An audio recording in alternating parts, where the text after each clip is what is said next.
नमस्कार दोस्तों, मैं हूं दिनेश के वोरा। स्वागत है न्यूज़ टाइम में आपका। इससे पहले कि मैं एक बहुत स्पेशल टॉपिक आज आपके लिए शुरू करूं, मैं आपसे निवेदन करूंगा कि न्यूज़ टाइम को सब्सक्राइब कीजिएगा, लिंक्स आगे भेजिएगा और साथ ही हमारा एक सहयोगी चैनल है डेली न्यूज़ इंडिया, जिसका लिंक नीचे डिस्क्रिप्शन में दिया है। उसको खोलकर उसे भी सब्सक्राइब कीजिएगा और उसके लिंक्स भी आगे फॉरवर्ड कीजिएगा। और हाँ, अच्छी पत्रकारिता, अच्छा प्रेजेंटेशन, मेहनती और रिसर्च बेस्ड प्रेजेंटेशन के लिए आप हमारा छोटा छोटा आर्थिक सहयोग कर सकते हैं। नीचे यूपीआई का लिंक और साथ में बैंक अकाउंट नंबर दोनों दिए हैं। किसी एक को चुनकर छोटी सी मदद करके आप उस पत्रकारिता की मदद कर सकते हैं जो आपके सामने बहुत मेहनत से पेश किया जाता है। आज का मुद्दा कुछ ऐसा ही है। मोदी सरकार ने 10 बजट पेश किए। अब 11वां बजट आ रहा है जुलाई महीने के अंदर। ये बजट क्या चुनौतियां लेकर आएगा, क्या परेशानियां लेकर आएगा, इस बजट में क्या होगा, कुछ होगा या नहीं होगा, क्या हमें वास्तव में बजट से कुछ उम्मीद करनी चाहिए? बहुत सारे प्रश्न हैं। प्रश्न आशावादिता के भी हैं और प्रश्न संभावनावाद के भी हैं। प्रश्न उम्मीदों के हैं, प्रश्न तथ्यों पर आधारित जो हमारे सारे के सारे लॉजिक हैं, फैक्ट्स हैं, उनके भी हैं। क्या मोदी सरकार के पास इतना भारी भरकम बजट 45-46 लाख करोड़ का बजट हो के भी क्या गरीब के लिए उसमें कुछ है? क्या मिडिल क्लास के लिए उसके अंदर कुछ है? यह सब कुछ धन्ना सेठों के लिए है? अगर 10 सालों में मोदी सरकार ने सब कुछ किया तो फिर 240 पे क्यों खिसक गए? फिर अधिकतर जो रूरल इंडिया है, जो अर्बन इंडिया नहीं है, जो 2/3 ऑफ इंडिया है, 1/3 अर्बन इंडिया है, 2/3 रूरल इंडिया है, गांव का भारत है, तो उस गांव के भारत ने मोदी सरकार को क्यों 240 पे लाकर खड़ा कर दिया? प्रश्न बहुत सारे हैं कि इन 10 वर्षों के अंदर ऐसा क्या हुआ जो मोदी सरकार को 272 से 303 लेकर गया और 303 से 240 पर ले आया। उसे आर्थिक चश्मे से भी देखने की जरूरत है और उसे सामाजिक और राजनीतिक चश्मे से भी देखने की जरूरत है। यह भी देखने की जरूरत होगी कि अल्टीमेटली किसने काम किया और किसने काम नहीं किया। What has worked and what has not worked. It means कि इन 10 सालों में बहुत कुछ ऐसा हुआ जिसने मोदी सरकार के लिए काम नहीं किया। काम नहीं किया मतलब उन योजनाओं ने काम नहीं किया जो उन्होंने बनाई। वो योजनाएं हवा हवाई थी और हवा हवाई ही रही और अल्टीमेटली उसकी वजह से मोदी सरकार 240 पे लुढ़क गई। यानी कि something has worked and something has not worked. अब क्या हो सकता है, अब चुनौती क्या है, उसी पर बात करेंगे। बहुत सारे तथ्यों के साथ बात करेंगे। लंबा एपिसोड है, धैर्य रखिएगा, क्योंकि थोड़ा बहुत रिसर्च, थोड़ी बहुत जानकारियां कुछ अलग अलग क्षेत्रों से जो जुटाई है वो आपके लिए। तो चलते अपनी यात्रा के ऊपर कि अल्टीमेटली इस 10 सालों में बहुत कुछ ऐसा हुआ कि जो मोदी सरकार ने और वित्त मंत्री ने करने की कोशिश की, लेकिन जमीन पर वो नजर नहीं आए। क्यों नजर नहीं आए? क्यों प्रभावहीन रहे? क्यों अल्टीमेटली अमीर अमीर होता गया, गरीब गरीब होता गया? क्यों असमानता की खाई बढ़ती गई? बहुत सारे प्रश्न हैं। इन प्रश्नों के जवाब ढूंढने की कोशिश करेंगे और उसी की पृष्ठभूमि में, उसी के चश्मे से हम अगले बजट को देखने की कोशिश करेंगे कि अल्टीमेटली वित्त मंत्री कर क्या सकती हैं। क्या उनके पास कोई बहुत ज्यादा खिड़कियां हैं जिन्हें वो खोल सकती हैं? यहां पर कोई ऐसी चीज कर सकती हैं जो उन्होंने पिछले 10 सालों में नहीं की? यही मूल सवाल है। चलते हैं। ऐसा अनुमान है कि अगले 5 साल शायद इस सरकार के लिए अपने पूरे कार्यकाल में पिछले 10 साल को मिलाकर सबसे मुश्किल 5 साल होने जा रहे हैं। कमाल की बात है, सबसे बड़ा बजट है, करीब करीब 46 लाख करोड़ का, और उसके बाद भी इतनी परेशानियां किस लिए? अल्टीमेटली कहां से आएंगी परेशानियां? और फिर कौन सी उम्मीदों के सहारे गरीब जिएगा, कौन सी संभावनाओं के जरिए जो भारत का मिडिल क्लास है वो एक नई संभावनाओं को तलाशेगा अपने बच्चों के लिए, खुद के लिए। क्या ये संभव है? यही तो हम तलाशने आज निकले हैं आपके साथ में। लंबा एपिसोड है, धैर्य रखना होगा। हम इस बात को एनालाइज करेंगे कि जो आर्थिक रियलिटी है हमारे देश की और जो साथ में राजनीतिक और सामाजिक परिदृश्य है, क्या वो एक बबल का काम कर रहे हैं, एक गुब्बारे का काम कर रहे हैं? क्या ये समाज एक बुल्स का समाज है जहां पर एक खास वर्ग आपकी तरक्की को जीडीपी के आंकड़ों के पृष्ठभूमि में देखता है, या फिर स्टॉक एक्सचेंज जो कि सुरसा की मुंह की तरफ बढ़ता चला जा रहा है? क्या उसको हम आईना बनाकर देखें कि रोज उठते हैं तो देखते हैं कि स्टॉक एक्सचेंज कहाँ 68,000 पे था, 69,000 पे, 70 पे, 72 पे, 74 पे, 75 पे, 77 पे, और अब कहा जा रहा है कि 80 क्रॉस करने जा रहा है। क्या उसको उस नजर से देखें कि क्या स्टॉक एक्सचेंज भारत की प्रगति का, भारत के लोगों की प्रगति का सूचक है? नहीं, बिल्कुल भी नहीं। तो फिर किसको सूचक माना जाए? फिर 7 और 8% के बीच की जो जीडीपी ग्रोथ पिछले 2 सालों में आई और इस साल 8.2% आई 23-24 में, तो क्या उसको संकेतक माना जाए कि वो भारत की जो एक तरह से कहा जाए सो कॉल्ड अमीरी है उसको दिखाता है? तो क्या सिर्फ स्टॉक एक्सचेंज के आईने में और ले दे के जिसे क्या कहा जाए कि जीडीपी ग्रोथ के आईने में कि हम दुनिया की फास्टेस्ट इकोनॉमी है, 8.2% की हमारी ग्रोथ है, उसके आईने में सारे के सारे भारत के आर्थिक परिदृश्य को देखा जाए? अगर इतना ही सब कुछ अच्छा था, स्टॉक एक्सचेंज बूमिंग है पिछले 10 साल में और अथाह पैसा लोगों ने कमाया, लेकिन अथाह पैसा कमाने वाले कौन लोग थे? चंद मुट्ठी भर लोग। क्या इनमें वो लोग थे जिनको 5 किलो अनाज मिलता 80 करोड़? नहीं ना। तो फिर ये योजनाएं उनके लिए नहीं थी। एक गरीब को क्या फर्क पड़ता है जो बड़ी उम्मीद लेके सोचता है कि मुझे 1 किलो 5 किलो अनाज मिल जाएगा, साथ में 1 किलो चना मिल जाएगा, और शायद हो सकता है कि मैं बाजार से 1 किलो नमक की थैली लेके आऊंगा और खाना बना के एक सूखे चावल उबाल कर बच्चों को खिलाऊंगा। उसको क्या फर्क पड़ता है कि 8.2% की जीडीपी ग्रोथ हो या 77,000 रुपए के ऊपर आपका स्टॉक एक्सचेंज हो? क्या उसे पता भी है कि ये आर्थिक सच्चाई है जो मोदी सरकार हमें बता रही है? अगर ये सच्चाई थी तो फिर लोग भूखे क्यों थे? फिर उन्होंने वोट क्यों नहीं दिए? अगर सब कुछ अच्छा था तो फिर उनके साथ अच्छा क्यों नहीं हुआ? फिर वो क्यों एक तरह से कहा जाए तो हाथ फैला के भिक्षाम देही कर रहे थे? सवाल है ना बहुत सारे। तो आपकी उम्मीदों में और जो आपकी ग्राउंड रियलिटी है, वास्तविकता है, उनमें बहुत बड़ा अंतर है। उम्मीदें तो बहुत कुछ कहती हैं, ये आशावाद है। उम्मीदें कहती हैं कि मैं भारत तरक्की कर रहा है, हमें बताया जाता है कि भारत 5वीं बिगेस्ट इकोनॉमी है, 5वीं, अब 3rd बिगेस्ट इकोनॉमी और 3-4 सालों में बन जाएगा। तो क्या भारत जब तीसरी सबसे बड़ी इकोनॉमी बन जाएगा और 3-4 साल में, 5 साल के अंदर, 2030 से पहले-पहले, तो क्या भारत में 80 करोड़ जो गरीब हैं, जिनको 5 किलो अनाज दिया जाता है, उनकी गरीबी समाप्त हो जाएगी?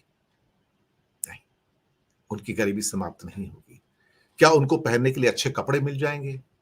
नहीं। क्या उन्हें रहने को अच्छा घर मिलेगा? नहीं।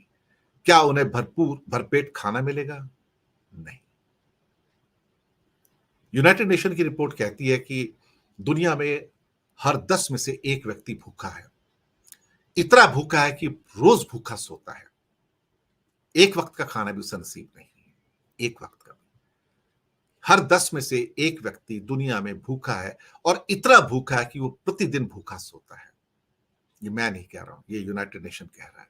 800 करोड़ की आबादी में 80 करोड़ लोग भूखे सोते हैं, भूखे पेट सोते हैं, उम्मीद करते हैं कि अगले दिन कुछ अच्छा खाना मिलेगा, पर नहीं मिलता। अच्छा खाना तो नहीं, भरपेट खाना मिलेगा, नहीं मिलता है। भूख वैसी की वैसी रहती है, पेट खाली रहता है, और अल्टीमेटली यंग एज के अंदर उसकी मौत हो जाती है। हर 5 में से 1 बच्चा इस दुनिया में स्टंटेड है, मॉल न्यूट्रिशन का शिकार है, कम से कम भारत में तो।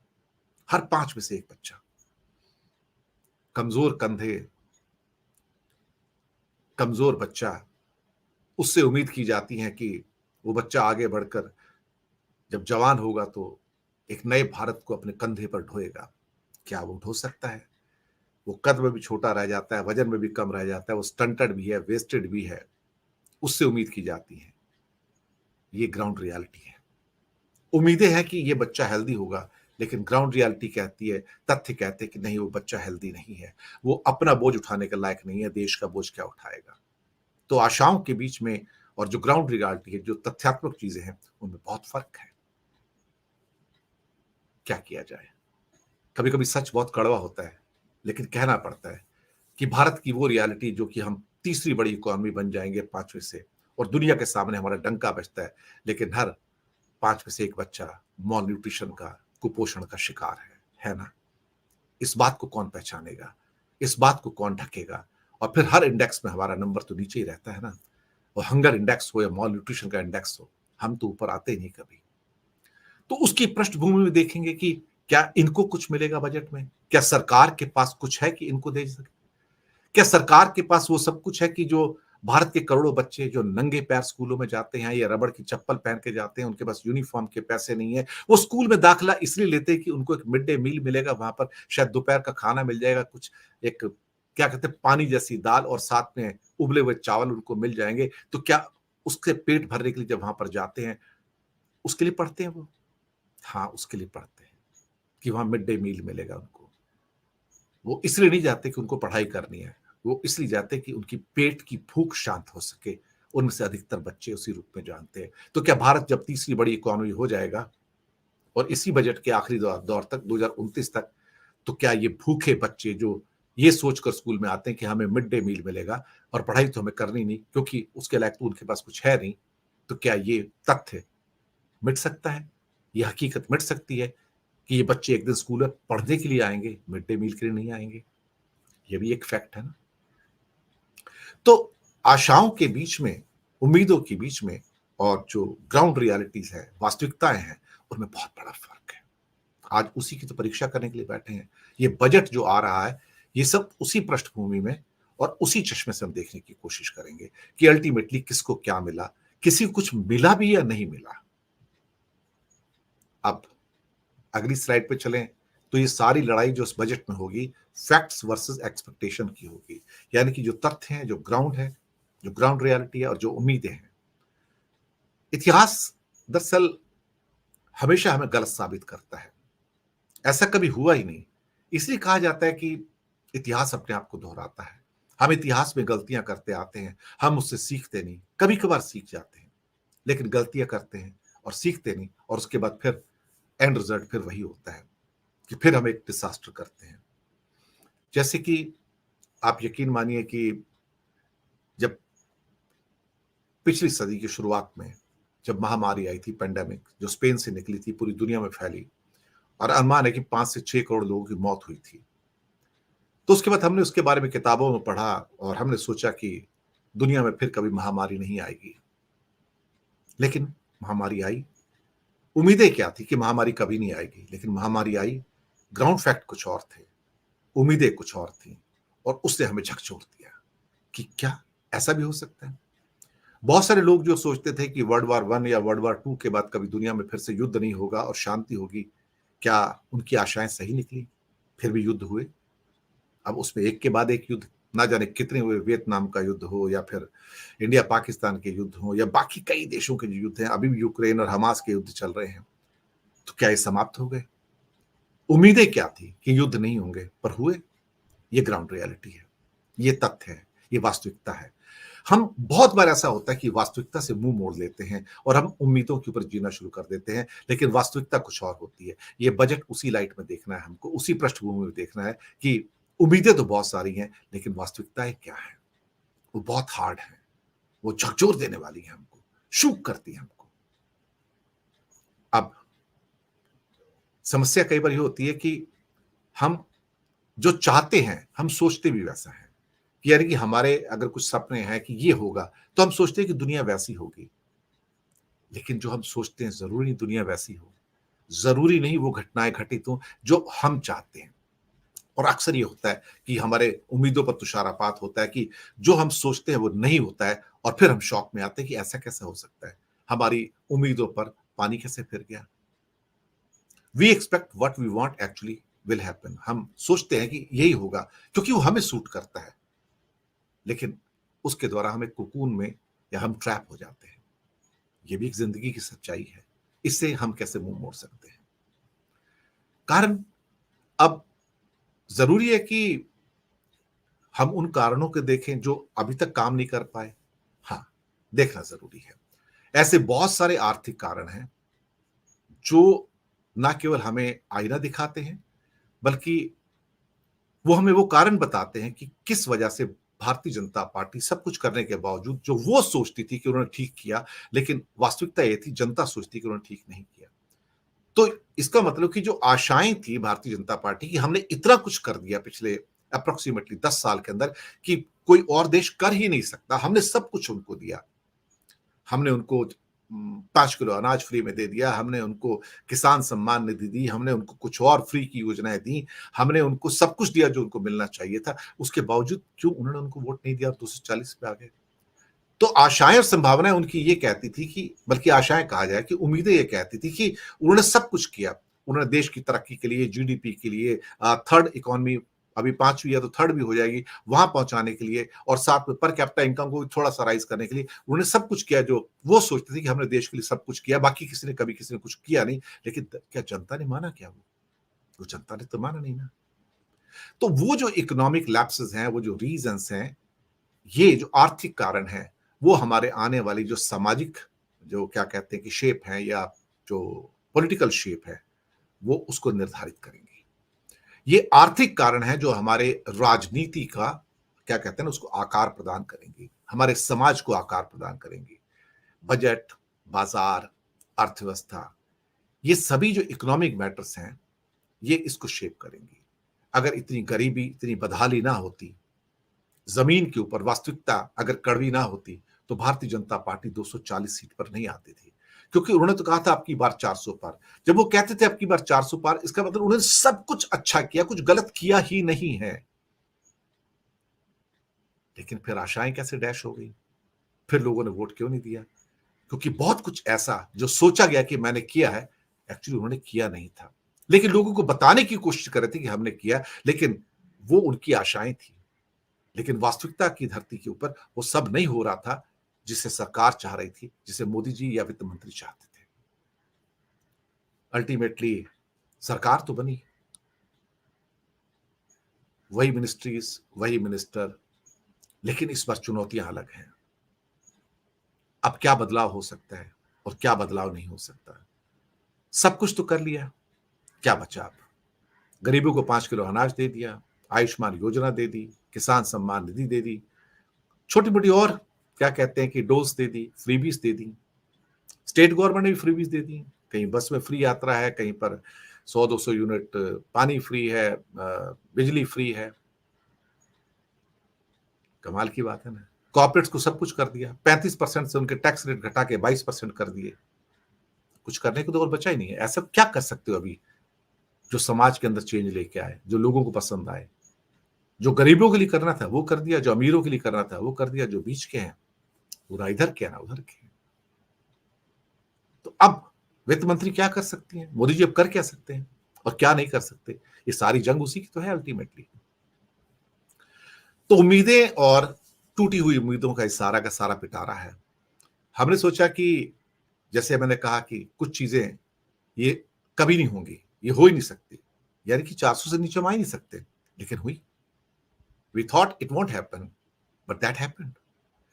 अब इकोनॉमिक लॉसेस और lapses which we have to deal with, हमें उनके साथ डील तो करना पड़ेगा ना। जो आखिरी बजट जहां खत्म हुआ था, अब वहीं से हम स्टार्ट करेंगे, उसी टीम के साथ, उसी सोच के साथ। पर क्या उसी सोच के साथ हम नए रिजल्ट्स पा सकते हैं? अल्बर्ट आइंस्टाइन ने कहा था कि with the same kind of inputs you cannot expect the new kind of outputs. यानी कि अगर आप बीज आपके वही हैं, तो जो फल आपको मिलेंगे वो भी तो वही मिलेंगे जिसके बीज आपने बोए थे। अगर आपको अलग किस्म के फल चाहिए तो फिर एक नई किस्म के बीज आपको बोने पड़ेंगे ना। ये टाइम है नई किस्म का बीज बोने का, लेकिन भारतीय जनता पार्टी सोचती है कि उसी किस्म के बीज बोकर नए किस्म के फल हमें मिल जाएं। क्या ये संभव है? मुझे लगता है बिल्कुल भी नहीं।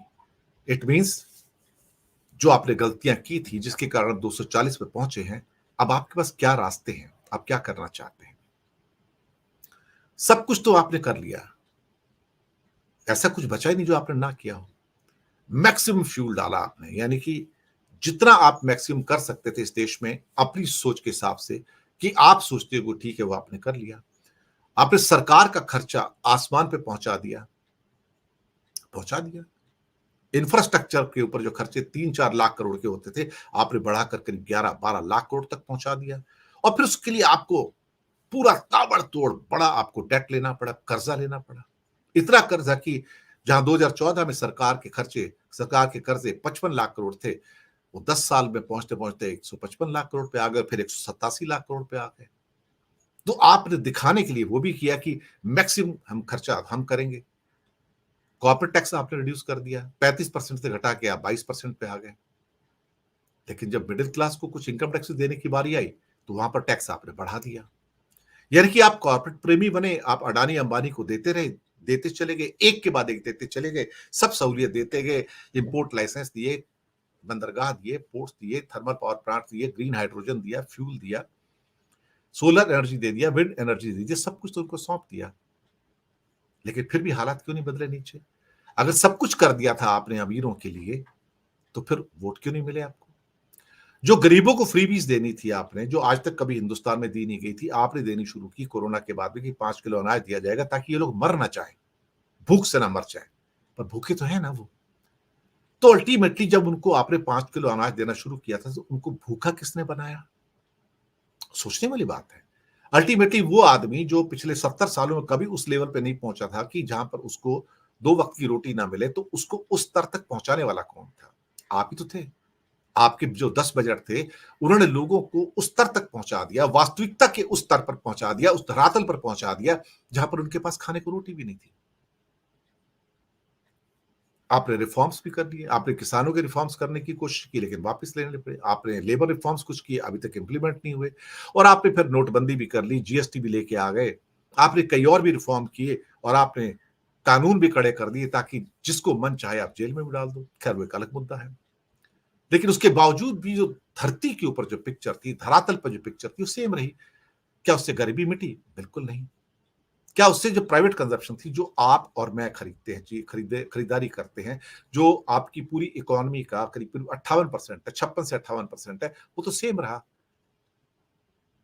अगर वो 70% तक आता था पूरी इकोनॉमी का प्राइवेट कंजप्शन जो है, जो आप और मैं खरीदते हैं, तब तो हम जानते कि हाँ भी आम आदमी की हालत सही हुई है। लेकिन आम आदमी की हालत तो वही रही जो 10 साल पहले थी, जो 20 साल पहले थी, जो 30 साल पहले थी। उसकी हालात में कुछ सुधार नहीं हुआ, बल्कि पिछले 5 साल में तो उसमें और गिरावट आ गई।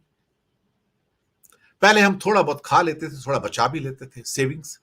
हमारी सेविंग्स हिस्टोरिकली एकदम से लो तरीके पे आ गई, यानी कि 5.2% ऑफ जीडीपी अब आ गई। इससे नीचे कभी हमारी क्या कहते हैं, जनता की सेविंग कभी गई ही नहीं।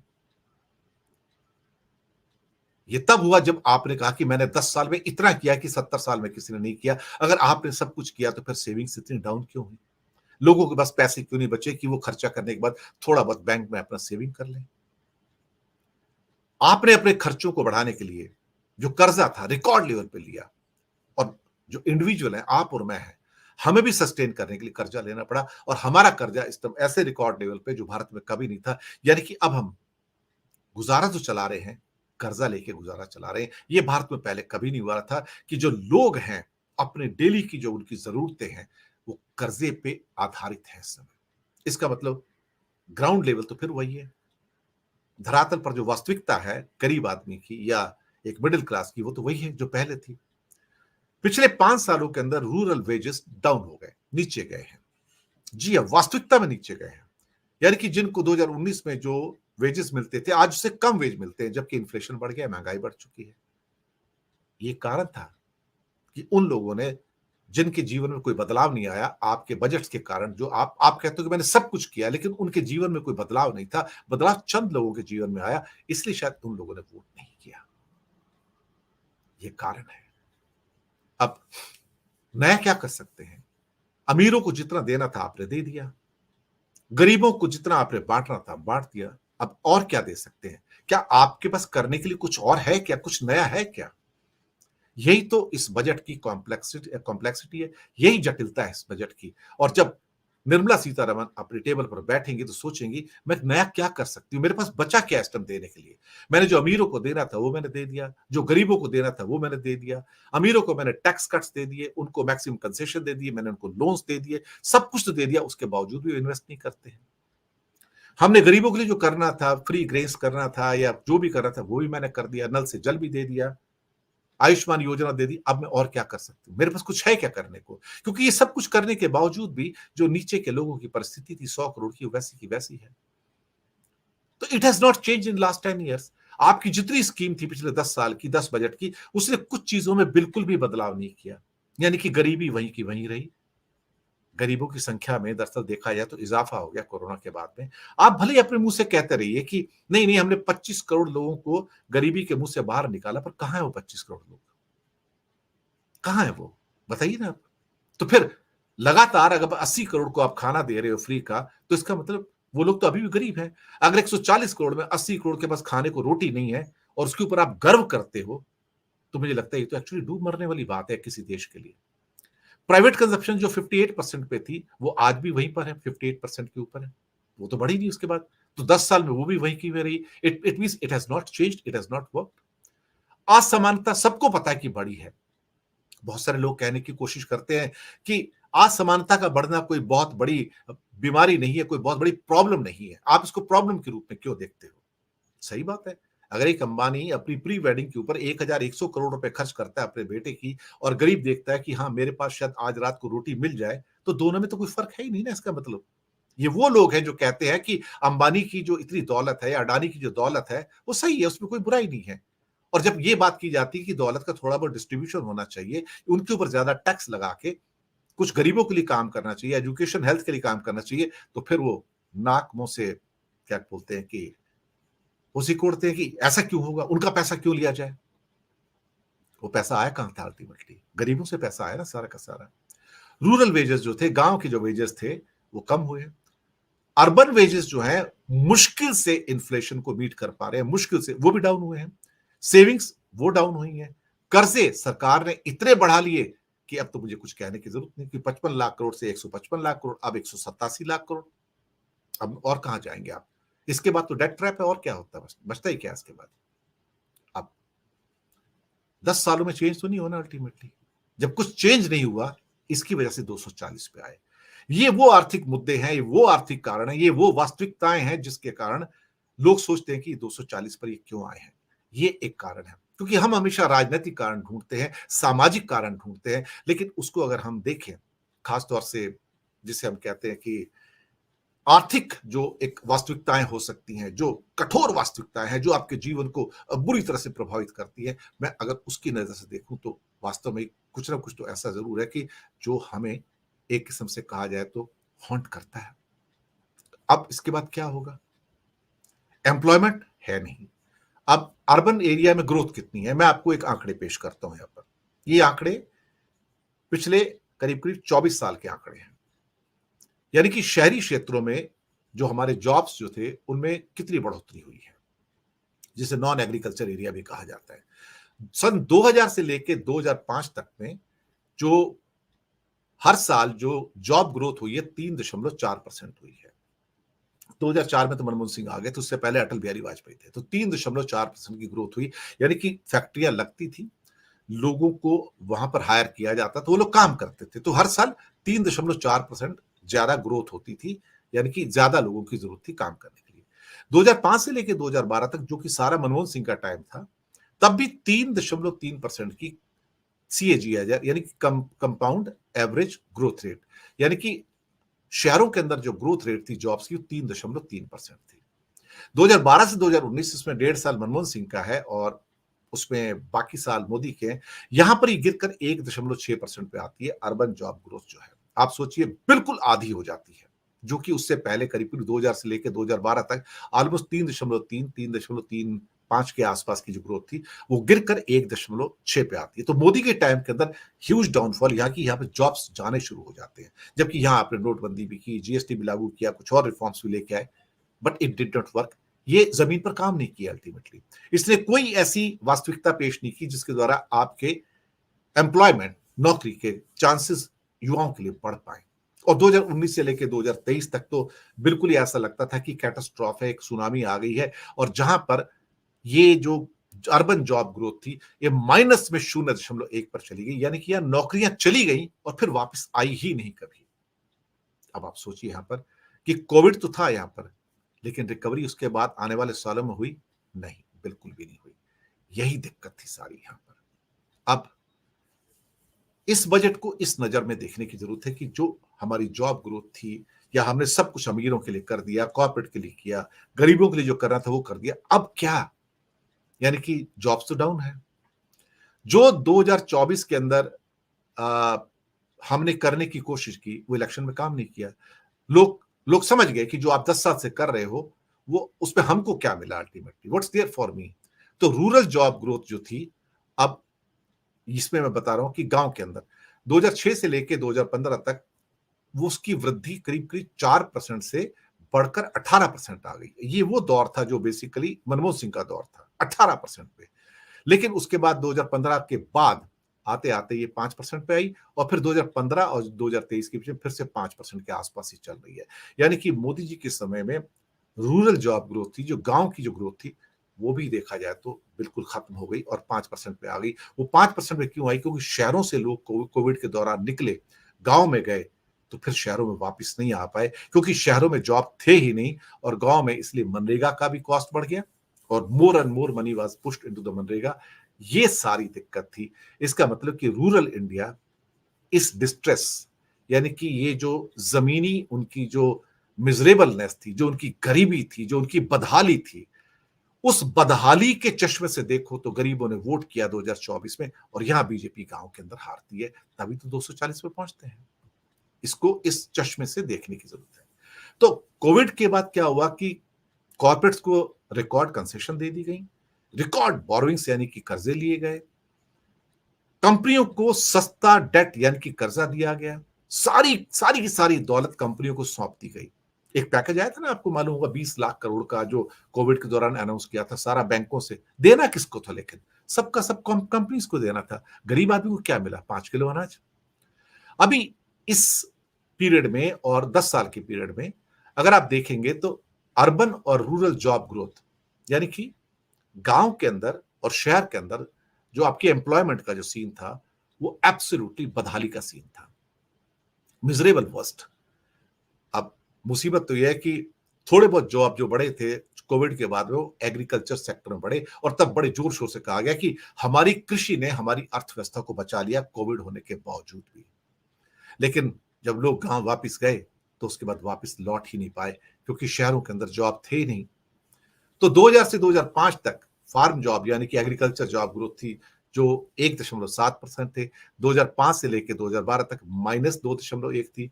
2012 से 2019 -2% थी। आप कहोगे माइनस का मतलब क्या है? इस माइनस का मतलब है कि लोग गांव से निकल के शहरों में आ रहे थे अपने जॉब के लिए, और ये एक किस्म से अच्छा था कि शहरों के अंदर ज्यादा जॉब्स थे और गांव में उतनी जरूरत नहीं थी। लेकिन 2019 और 2024 में जैसे ही कोविड आता है, 6.9% की गांव के अंदर जॉब ग्रोथ होती है।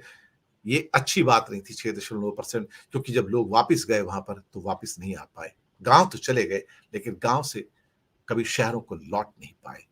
यहां से कहानी निकलती है उस गांव की बदहाली की, कि यहां पर लोग 100-200 रुपए, 150 रुपए, पौने 200 रुपए के अंदर पर डे काम करने को तैयार थे, ताकि वो कम से कम खाना तो खा सकें, रोटी तो खा सकें। इसकी नजर से देखें, इस चश्मे से देखें, तो आपको पता लगेगा कि भारतीय जनता पार्टी ने सब कुछ करके भी 240 सीटें क्यों कमाई। आप सोचिए। और उत्तर प्रदेश जैसी जगह पे जो काफी गरीबी के दौर से गुजरा, वहां इतनी कम सीटें क्यों आई? तो चश्मा आपको बदलने की जरूरत है। तो जॉब ग्रोथ के अगर कंपैरिजन देखें, तो अगर शहरों में देखें तो 2000 से 2005 तक 3.4% की ग्रोथ थी जॉब में। 2005 से 2012 तक 3.3% की ग्रोथ थी। 2012 से 2019 की 1.6% की ग्रोथ थी, और अब मोदी जी के राज में यहाँ पर लेटेस्ट जो 5 साल है उसमें माइनस में 0.1% की। जबकि रूरल जॉब ग्रोथ को देखा जाए तो 2000 से 2005 तक 1.7% की ग्रोथ थी। उसके बाद फिर 2019 तक लगातार ये गिरती चली गई। लोग गांव से निकल के शहरों की ओर आए, माइनस पे गई। लेकिन जैसे ही 2019 आता है, यहां पर 2010 लिखा है, लेकिन 2019 से उसको करेक्ट कर लीजिएगा, 2019 से 2024 6.9% की ये पोस्ट कोविड माइग्रेशन है शहरों से गांव की ओर का। अब सब कुछ किया प्राइवेट सेक्टर के लिए, सब कुछ किया कॉर्पोरेट सेक्टर के लिए, लेकिन उन्होंने इन्वेस्टमेंट नहीं किया। उनको कंसेशन दी, उनको टैक्स में छूट दी, लेकिन उन्होंने इन्वेस्टमेंट नहीं किया। इन्वेस्टमेंट नहीं किया तो शहरों में जॉब नहीं आए, फैक्ट्रियों में जॉब नहीं आए, यूनिट्स में जॉब नहीं आए। अब तेज जीडीपी बढ़ती है, हमें आईना दिखाया जाता है कि देखो 8.2% से हमारी इस साल जीडीपी बढ़ी, पर क्या उससे आपकी और मेरी जिंदगी में कोई फर्क पड़ा है? नहीं। क्या उससे मिडिल क्लास को कोई फर्क पड़ा? नहीं। क्या गरीब को कोई फर्क पड़ा? नहीं। लेकिन दुनिया को दिखाया जा रहा है कि हाँ देखो हमने कितनी बड़ी ग्रोथ की है। तो इस ग्रोथ का फायदा किसको हुआ? अगर 80 करोड़ लोग फिर से 5 किलो फ्री अनाज के ऊपर डिपेंड करते हैं तो इस ग्रोथ का, इस 8.2% की ग्रोथ का फायदा किसको हुआ? फिर 77,000 पे अगर स्टॉक एक्सचेंज पहुंच जाता है या 80,000 82,000 पे भी चला जाएगा, उसका फायदा किसको हुआ? तो पॉलिटिकली बीजेपी को इसके लॉसेस हुए। अर्बन और रूरल एरियाज में बीजेपी को सफरिंग हुआ है। हालांकि कई मेजर जो मेट्रोपॉलिटन सिटीज हैं वहां पे बीजेपी को फायदा हुआ, लेकिन बाकी सेमी अर्बन और रूरल एरियाज में बीजेपी ने सफर किया वहां पर फायदा इसका किसको मिलता है? 7 से 8% की जीडीपी ग्रोथ हो, स्टॉक एक्सचेंज बढ़ रही है, भारत 5वीं बड़ी इकोनॉमी है, हमारा डंका बज रहा है, फायदा किसको हुआ? इस सारे प्रकरण के अंदर जो दौलत सारी की सारी बढ़ती चली गई, हमारे बजट भी बढ़ बढ़कर 40 लाख करोड़ पे आ गए, इसका फायदा किसको हुआ? किसकी पॉकेट के अंदर पैसे गए अल्टीमेटली? क्या आपको फायदा हुआ? नहीं। क्या मुझे फायदा हुआ? नहीं।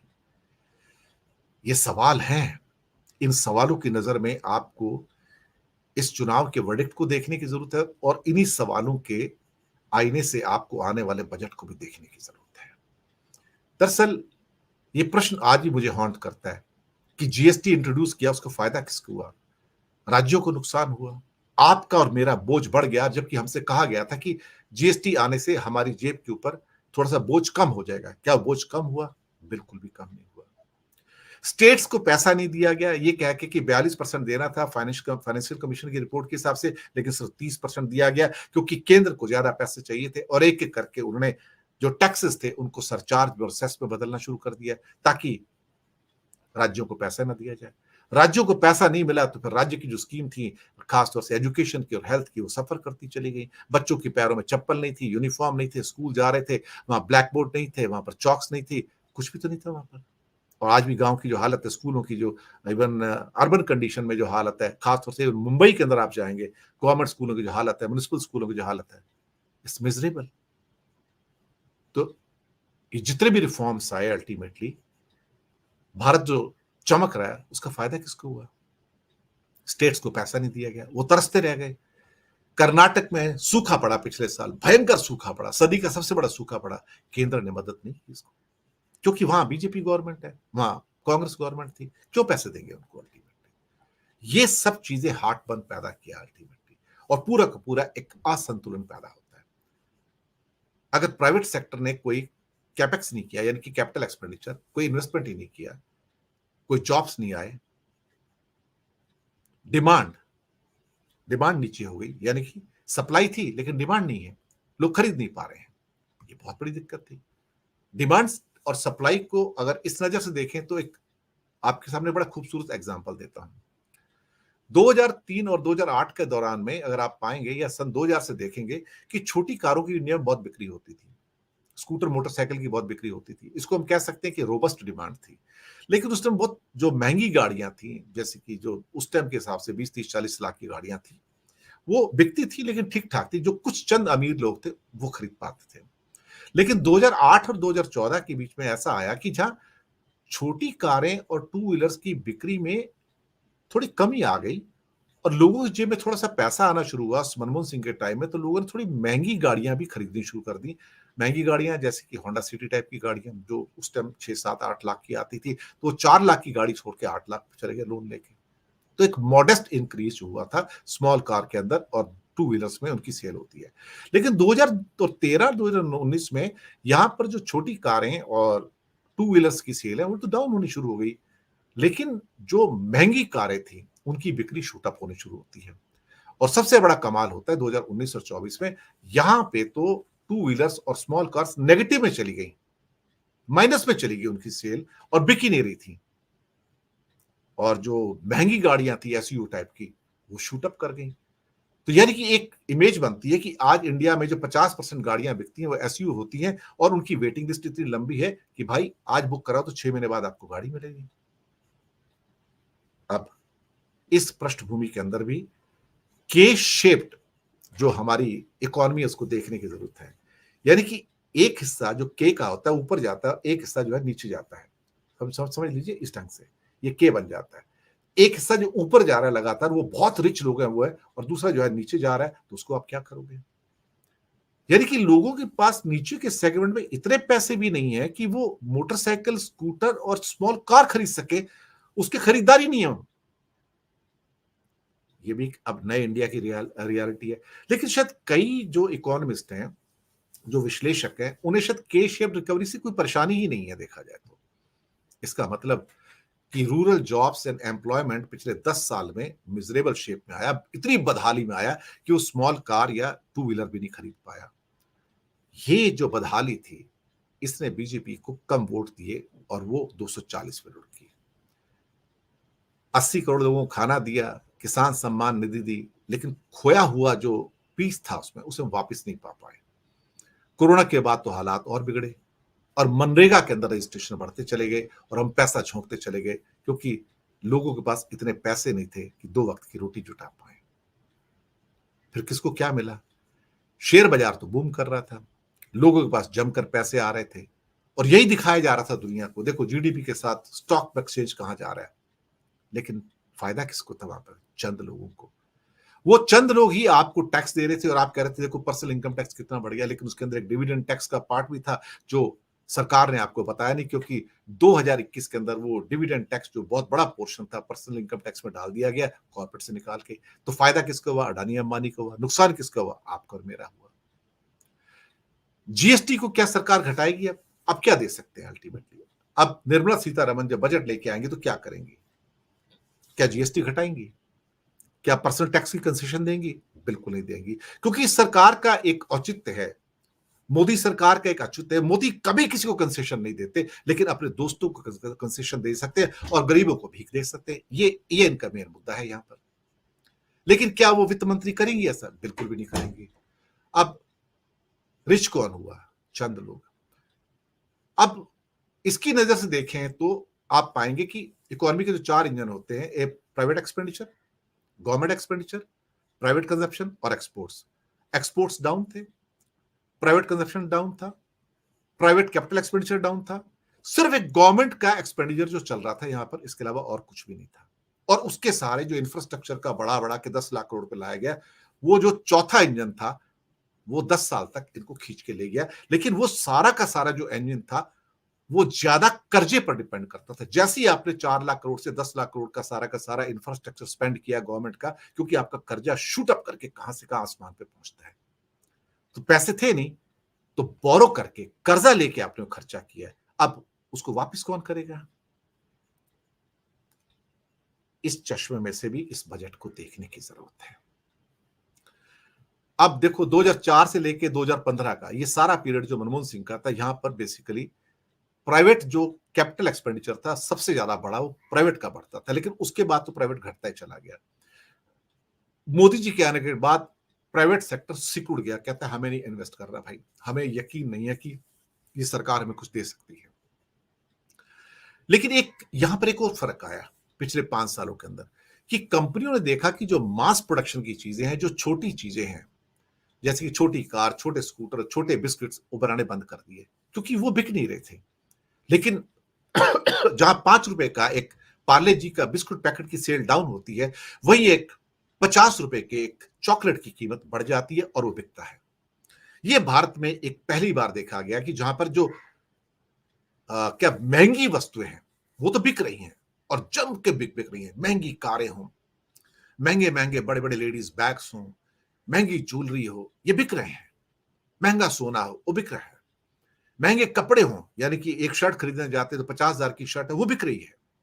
1 लाख के जूते वो बिक रहे हैं, लेकिन 500 रुपए की रबड़ की चप्पल नहीं बिक रही है। आप कहोगे ये क्या? मैंने कहा सच कह रहा हूं आपसे। 1 लाख का जूता बिक रहा है लेकिन 500 रुपए की रबड़ की चप्पल नहीं बिक रही है, क्योंकि कंपनियों ने अपना इन्वेस्टमेंट यहां पर अब वेरी करना शुरू किया। अब यहां से उन्होंने ट्रैक बदला, उनको पता लगा कि सस्ती चीजें तो बिक ही नहीं रही है, यहां इन्वेस्ट क्यों करना, जो महंगी बड़ी प्रीमियम प्रोडक्ट्स हैं, क्लास प्रोडक्ट्स हैं, उनके अंदर पैसे डालो। यहां से के शेप्ड इकोनॉमी को एक फर्म शेप मिल जाती है, यानी कि जो गरीब था वो गरीब होता चला गया, और कंपनियों ने भी अपना नया जो एक्सपेंडिचर कर रहा था छोटा मोटा, वो उस सेक्टर में किया जो सिर्फ ऊपर के 5 करोड़ लोग हैं हमारी इकोनॉमी के, उनको क्या चाहिए सब कुछ उनके हिसाब से हो रहा था, और नीचे के लोगों को अनाथ और लावारिस छोड़ दिया गया। वही तो हो रहा है आपके सामने। आज बाजार में जाओ तो सस्ती चीजें आपको पड़ी तो हैं लेकिन बिकती नहीं, और जो महंगी है वो हाथों हाथ बिक जाती हैं। एक एसयूवी जो 20 लाख की है, वो उसकी 6 महीने की वेटिंग है, लेकिन अगर 4 लाख की एक मारुति एल्टो है तो पता लग रहा है वो तुरंत पैसे दो तुरंत ले जाओ, पर वो बिकती नहीं है। एक 50 रुपए का 100 रुपए का चॉकलेट इमीडिएटली बिक जाता है, लेकिन 5 रुपए का पार्ले जी नहीं बिकता है। ये भारत की अर्थव्यवस्था की नई वास्तविकता है, उस वास्तविकता की जिसकी मैं बात कर रहा हूं कि ग्राउंड रियलिटी क्या है, उम्मीदें क्या है, वास्तविकता क्या है, ये उसी की नजर में हम जा रहे हैं।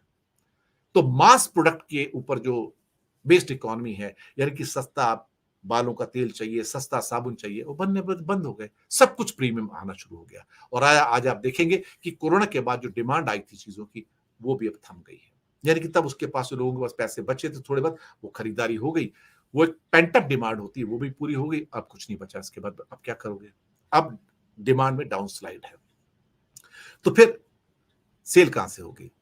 अब सवाल यह है कि कंपनियां पैसे कहां से कमा रही हैं? कंपनियों की सेल डाउन हो रही है, प्रॉफिट अप हो रहे हैं, क्योंकि वो प्रीमियम प्रोडक्ट्स लेके आ रही है, उनको छोटे प्रोडक्ट लाने नहीं है। अल्टीमेटली ये जो मार्केट में शिफ्ट आया है, इसकी नजर में भी इस बजट को देखने की जरूरत है कि अगला बजट कैसा होगा। अब सवाल ये पैदा होता है कि जब सारी कंपनियों के प्रॉफिट एक्स्ट्रा ऑर्डिनरी होते जा रहे हैं, तो फिर गरीब को क्या मिला वहां पर? आपको और मुझे क्या मिला? हमें तो कुछ भी नहीं मिला। अब कर्जे का प्रेशर है, और फिर से एक प्रेशर आ रहा है, जैसे कि आज एक कॉर्पोरेट की एक ऑर्गेनाइजेशन है, उनका कह रहे थे कि सरकार को अपना जो गवर्नमेंट एक्सपेंडिचर है इंफ्रास्ट्रक्चर पे 11 लाख करोड़ से बढ़ाकर 14-15 लाख करोड़ इस साल कर देना चाहिए, क्योंकि उसी से नए जॉब्स निकलेंगे, उसी सब कुछ होगा। लेकिन वो ये नहीं कहते कि प्राइवेट सेक्टर इन्वेस्ट क्यों नहीं कर रहा है। यानी कि यहां भी गवर्नमेंट को उम्मीद करते हैं कि वो अपना खर्चा, वो अपना जो प्राइवेट गवर्नमेंट एक्सपेंडिचर 20% और बढ़ाए। तो फिर कभी ये तो कहते नहीं भाई कि नई सड़कें और पुल बनाने के लिए तो कहते हैं, ये नहीं कहते कि एजुकेशन और हेल्थ पे खर्चा बढ़ा दिया जाए। एजुकेशन और हेल्थ में जो 0.5% का खर्चा होता था 2014 में, वो घटकर 0.25% हो गया, आधा हो गया। तो मोदी जी ने हेल्थ और एजुकेशन में तो पैसे डाले ही नहीं ना, पैसे डाले सड़कों पर, पुलों पर, पुल बन गए, सड़कें बन गई, कुछ अच्छा हुआ, ठीक है, कोई बात नहीं। लेकिन उस कर्जे का बोझ कौन चुकाएगा? उस कर्जे के चश्मे से, उस कर्जे की लाइट में से आपको देखने की जरूरत है कि अगला बजट कैसा होगा, क्योंकि अब 13-13 लाख करोड़ का जो रीपेमेंट है हर साल का, कर्जे का, ब्याज का, वो कौन देगा? आप और मैं। तो जो भी सरकार ने 10 साल में करना था वो उसने किया, और उसके जो आर्थिक और राजनीतिक परिणाम जो हो सकते थे वो भी आपके सामने है। आर्थिक परिणाम ये है कि हम कर्जे में चले गए, और पॉलिटिकल परिणाम ये है कि गवर्नमेंट को मेजॉरिटी नहीं मिली, इस कारण से मेजॉरिटी नहीं मिलती है। अब ये जो नया बजट आ रहा है, ये एक थकी हुई सरकार का बजट है, टायर्ड गवर्नमेंट का, जिसे अब ये नहीं पता कि मुझे करना क्या है, क्योंकि जो अमीरों के लिए करना था वो कर दिया, जो गरीबों के लिए करना था वो भी कर दिया, लेकिन प्राइवेट का एक्सपेंडिचर नहीं बढ़ता, एक्सपोर्ट बढ़ता नहीं है, और आपका और मेरा जो कंजप्शन है वो इसलिए नहीं बढ़ता कि हमारे पास पैसे ही नहीं है। तो हमारा कंजप्शन कहां से बढ़ेगा? क्योंकि पैसे चंद हाथों में गए, और चंद हाथों ने जो खर्चा करना है कर दिया, लेकिन हम जो खर्चा कर सकते थे, जो प्राइवेट कंजप्शन जिसको कि 58% जीडीपी का है, वो बढ़ना चाहिए, वो तो बढ़ता नहीं है। अब इस सिचुएशन में क्या किया जाए? अब यहां पर हम, और वित्त मंत्री जो है, एक किस्म से कहा जाए, और मोदी जी एक वर्स्ट कंडीशन में है कि यहाँ पे राइजिंग इनइक्वालिटी है, असमानता है, ये सारी की सारी जो बदहाली है नीचे की, वो सारे फैक्टर इकोनॉमिक जो पॉलिटिकल रिजल्ट के अंदर बदल गए, उसके बारे में अब क्या किया जाए? अब कुछ करने को बचा नहीं है। अब ये थकी हुई सरकार है, थकी हुई सरकार क्या करेगी यहाँ पर? उसके सबसे बड़े जो मुद्दे हो सकते हैं कि जॉब कहां से लाए वो, वेजेस अप होने चाहिए ना, वेजेस तो अप है नहीं ना, वेजेस डाउन है, अर्बन वेजेस डाउन है, रूरल वेजेस डाउन है। कंजप्शन बढ़ाना है, कंजप्शन कहां से बढ़ेगा आपका मेरा? इन्वेस्टमेंट कहां से बढ़ेंगे? और सेविंग्स ऑल टाइम डाउन है, 5.2% ऑफ जीडीपी हिस्टोरिकली। तो सबने तो उसमें सफर किया, सिवाय चंद अमीरों के, हर आदमी ने यहां सफर किया। और सरकार जो कर सकती है वो समझती है कि हमने किया, लेकिन जिनके लिए करना चाहिए था, एम्प्लॉयमेंट के लिए करना था, प्राइवेट कंजप्शन के लिए करना था, इन्वेस्टमेंट के लिए करना था, सेविंग्स के लिए करना था, तो कुछ भी नहीं किया। तो इकोनॉमी के 4 इंजन होते हैं, private expenditure, government expenditure, private consumption और एक्सपोर्ट्स। उस पे 3 इंजन तो चल ही नहीं रहे थे, सिर्फ गवर्नमेंट का जो एक्सपेंडिचर था, इंफ्रास्ट्रक्चर का, वही चल रहा था, बाकी तो कुछ चला ही नहीं। तो एक विमान है जो बेसिकली एक इंजन पे चल रहा था और 3 इंजन उसके बंद थे। अब ये कारण है कि all is not well, all is not well. High GDP है लेकिन सब कुछ ठीक नहीं है, स्टॉक एक्सचेंज टॉप पे है, सब कुछ ठीक नहीं है, 8.2% की जीडीपी ग्रोथ है, सब कुछ ठीक नहीं है, जीएसटी भी आ गया, सब कुछ ठीक नहीं है, नोटबंदी भी आ गया, सब कुछ ठीक नहीं है। तो ऐसा क्या है कि हमने सब कुछ किया बट इट्स नॉट वर्किंग, ये काम नहीं कर रहा है। काम करता तो 400 पार क्यों नहीं हुआ फिर? इसका मतलब काम नहीं किया। ये सारी दिक्कतें हमारे सामने आई। अब नया फाइनेंस कमीशन आएगा, अगले साल उसका इंप्लीमेंटेशन होगा, स्टेट्स चाहेंगे उनको और फंड मिले, केंद्र कहेगा पैसे नहीं है, क्योंकि मेरा तो 13-14 लाख करोड़ का तो ब्याज चुका रहा हूं, मेरे पैसे है ही नहीं मेरे पास। अब कोalition पॉलिटिक्स है, समझौता करना पड़ेगा। जीएसटी में चेंजेस चाहिए, अगर सरकार चाहती है कि जीएसटी कम करे तो स्टेट्स कहेंगे हमारे पास तो पैसे नहीं, आप कम कैसे करोगे, वो नहीं करने देंगे। अब डिमांड जो है बढ़ नहीं रही है, आपकी और मेरी डिमांड, यानी कि हमारे पास पैसे नहीं तो हम ज्यादा कहां से लेके आए। जो चीज पहले 100 रुपए की आती थी अब 120 रुपए की आती है, जो सब्जी पहले 80 रुपए की आती थी अब 150 रुपए की आती है। तो मैं पैसे उतने लगा रहा हूं लेकिन मेरे पास चीजें कम आ रही हैं। पे कमीशन की डिमांड भी आ सकती है, पेंशन स्ट्रक्चर को चेंज करने की जो जरूरत महसूस की जा रही है उसके और बर्डन आएगा। तो डिफिकल्ट पीरियड है इसका मतलब। अब क्या किया जाए? अब इसी आशावाद और संभावनावाद, इसी के बारे में कहूंगा कि यहां पर आशावाद नहीं संभावनावाद ज्यादा उचित होगा। तथ्यों की पृष्ठभूमि में संभावनाओं को खोजना खोखली आशावादिता से ज्यादा बेहतर है, ये मैं समझ के चलता हूं। तर्कसंगत संभावनाएं इस बजट का मूल बनेंगी, क्योंकि और कोई रास्ता नहीं है। और वित्त मंत्री के लिए यही सबसे बड़ी चुनौती होगी कि ये सबसे बड़ा बजट तो है पर परेशानियां सर चढ़कर नृत्य कर रही हैं। Politics and economy in next few years and its balancing will be the most complex issue. Despite vulgar riches, acute poverty and malnutrition haunt us. यानी कि बहुत रिच है लेकिन उसके साथ ही जो हमें घूरती हुई, हर जगह से झांकती हुई जो गरीबी है, हमारी बदहाली है, हमारा जो मॉल न्यूट्रिशन है, हमारी जो एक तरह से कहा जाए 80 करोड़ को जो फ्री अनाज की जो हमारी पूरी परिपाटी है, ये दरअसल एक किस्म से कहा जाए तो शायद हमें ना जाने कब तक परेशान करेगी। ये बजट इस पृष्ठभूमि के अंदर आएगा। लंबा एपिसोड है, बहुत सारी चीजें आप तक पहुंचानी जरूरी थी। तो आखिरकार गरीब कहां जाएंगे? टिम्बकटू में। सब कुछ अमीरों के लिए, सब चमक तमक रंग रोगन सब कुछ तो है यहां पर, दुनिया को दिखाने के लिए 5वीं बड़ी अर्थव्यवस्था, टॉप लेवल का जीडीपी, बढ़िया चमकदार इकोनॉमी, G20 का देखो कैसे समिट होते हैं, सब कुछ तो अच्छा है। लेकिन उस पर्दे के पीछे कुछ काली रेखाएं हैं, कुछ काली छाया है, उसको कौन? यानी कि मोदी के बजट ने 10 सालों में गरीब से सब कुछ छीन लिया और इसीलिए मोदी जी आसमान से गिर के वास्तविकता के धरातल 240 सीट पर आ गए। सत्ता है लेकिन आने वाले दिन शायद अब सबसे कठिन दिन होंगे उनके लिए, क्योंकि अब आर्थिक चश्मे से देखोगे तो ये वास्तविकताएं आपको हॉन्ट करेंगी, आपको जीने नहीं देंगी। और आने वाले वर्ष हर बजट के अंदर आप पाएंगे कि चीजें टॉपसी टर्वी हो रही हैं, it's not working at the ground, क्योंकि आप उम्मीदों पे जिंदा थे, आप वास्तविकताओं से दूर होते चले गए। और वास्तविकता यह थी कि हम गरीब थे, हम गरीब ही रहे, हम और गरीब हो गए। हमारे पास रोटी नहीं थी, हमारे पास स्कूल जाने की यूनिफॉर्म नहीं थी, हमारे पास कहा जाए तो खाने के लिए एक तरह से पूरी जो चीजें होती हैं वो नहीं थी, दवाइयां नहीं थी, लोग तिल तिल करके मरे कोरोना के अंदर। ये सब भी एक रियलिटी है और उससे आज तक बाहर नहीं निकले। जो मिला अमीर को मिला, हमें कुछ नहीं मिला।